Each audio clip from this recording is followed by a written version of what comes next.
नमस्कार, आप देख रहे हैं मुंबई मेट्रो। मैं हूं आपके साथ कपिल शर्मा। शुरुआत बीएमसी चुनाव से जुड़ी खबरों के साथ। कल बीएमसी चुनाव के लिए नामांकन का आखिरी दिन है, लेकिन बगावत के डर से सभी पार्टियां चुपके चुपके ही उम्मीदवारों को एबी फॉर्म यानी पार्टी का आधिकारिक सिंबल बांट रही हैं।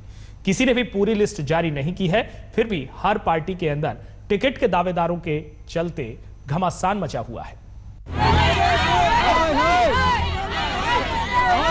वडाला में नारेबाजी कर रहे शिव सैनिकों की नाराजगी एक ऐसे उम्मीदवार को बीएमसी चुनाव का टिकट दिए जाने से है जिसे आदित्य ठाकरे का करीबी माना जाता है। इनका कहना है कि युवा शाखा के अमिया गोहले को, जो वार्ड 178 का नहीं है, टिकट देना गलत है। टिकट स्थानीय नेता माधुरी मांजरेकर को मिलना चाहिए था। माधुरी के समर्थक धमकी दे रहे हैं कि वो शिवसेना उम्मीदवार के लिए कैंपेन में भी हाथ नहीं बटाएंगे। इन लोगों ने गुस्से में वार्ड 178 की शिवसेना की शाखा पर भी ताला लगा दिया। अभी 11 लोग इच्छुक थे यहाँ पर। 11 में से माधुरी मांजरेकर उपविभाग प्रमुख है, मैं खुद हूँ उसमें।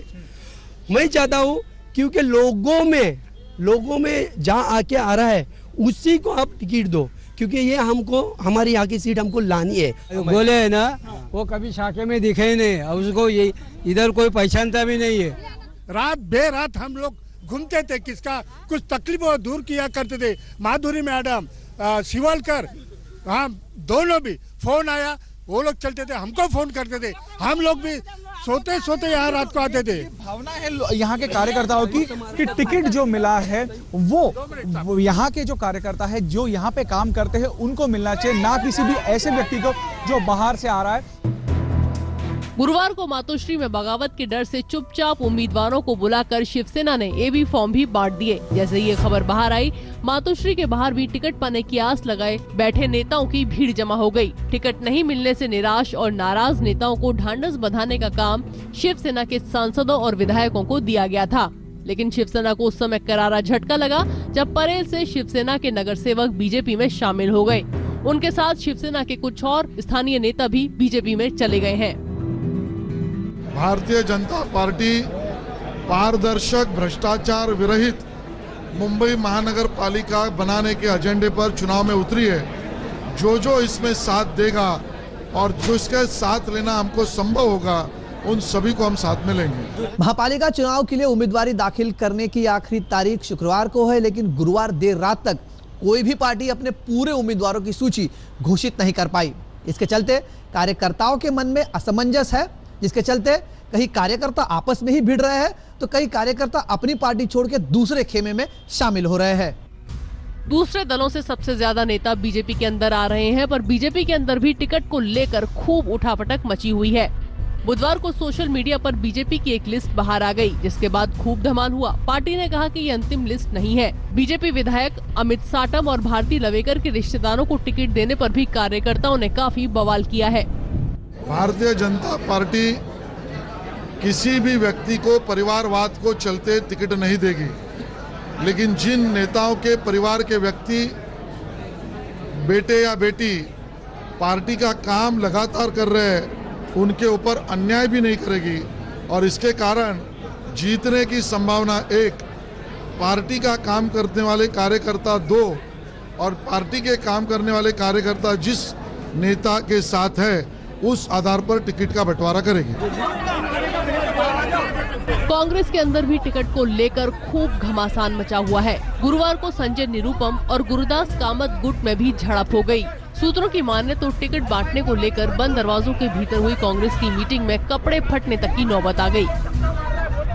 जो अभी पार्टी का डिसीजन होना ही है, डिक्लेयर सभी नहीं हुए, सब डिक्लेयर होने के बाद एबी फॉर्म देने के बाद कुछ मिसअंडरस्टैंडिंग होगी, वो भी सॉल्व करने के लिए नेता जन बैठे हैं। मैं समझता हूँ आज के दिन सब कार्रवाई पूरी हो जाए। 3 फरवरी नामांकन की आखिरी तारीख है। बगावत के डर से गुरुवार तक कोई भी पार्टी उम्मीदवारों की पूरी लिस्ट जारी नहीं कर पाई है। मुंबई से मयूरेश गणपते और कमलेश सुतार के साथ आज तक ब्यूरो। महाराष्ट्र बोर्ड में 12वीं क्लास की समाज शास्त्र की किताब में बताई गई दहेज के कारणों को लेकर विवाद खड़ा हो गया है और उन लोगों की मानसिकता पर भी सवाल उठ रहे हैं जो किताबों में इस तरह की बातें लिख रहे हैं। सरकार ने मामले की जांच के आदेश दे दिए हैं।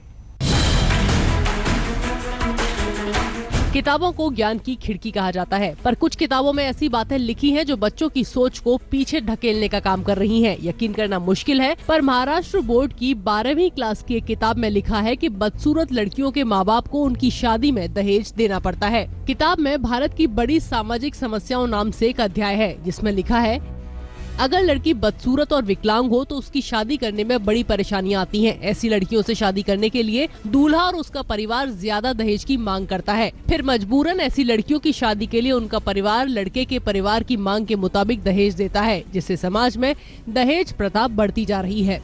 माननीय प्रधानमंत्री जी नरेंद्र मोदी जी बेटी बचाओ और बेटी पढ़ाओ का अभियान चलाते हैं, और उनके जो शिक्षा मंत्री है सिर्फ आदेश देकर कहीं न कहीं तो अपनी बातों से और अपने निर्णयों से दूर भागते हुए नजर आ रहे हैं। सरकार को और माननीय शिक्षा मंत्री विनोद तावड़े जी को ताबड़तोड़ उस चैप्टर को निकालना चाहिए, ना कि सिर्फ आदेश देकर उसमें जो लंबी जो प्रक्रिया है उससे बचने की आवश्यकता नहीं है। राज्य सरकार दावा कर रही है कि सिलेबस में ये किताब बीजेपी की सरकार आने से पहले शामिल की गई थी। फिलहाल सरकार ने जांच के आदेश दे दिए हैं। महाराष्ट्र सरकार ने इस पूरे मामले में जांच के आदेश दिए हैं और हो सकता है इस मामले में आगे कार्रवाई भी हो, लेकिन जिस तरह का संवेदनशील दहेज का विषय है उसके चलते एक किताब लिखने वालों की मानसिकता पर भी सवाल खड़े होने चाहिए कि आखिर ऐसे कौन से संस्कार है जो ये किताब लिखने वाले हमारे बच्चों के मन में बोना चाहते हैं। कमलेश सुतार, मुंबई, आज तक। अब खबर कोल्हापुर से। कोल्हापुर में अवैध रूप से चल रहे लिंग जांच करने वाले एक क्लिनिक का पुलिस ने पर्दाफाश किया है। एक फर्जी डॉक्टर इस क्लिनिक को चला रहा था। फर्जी डॉक्टर और उसके स्टाफ को पुलिस ने गिरफ्तार कर लिया है। पुलिस के मुताबिक यहां लिंग जांच के 25,000 रुपए लिए जाते थे।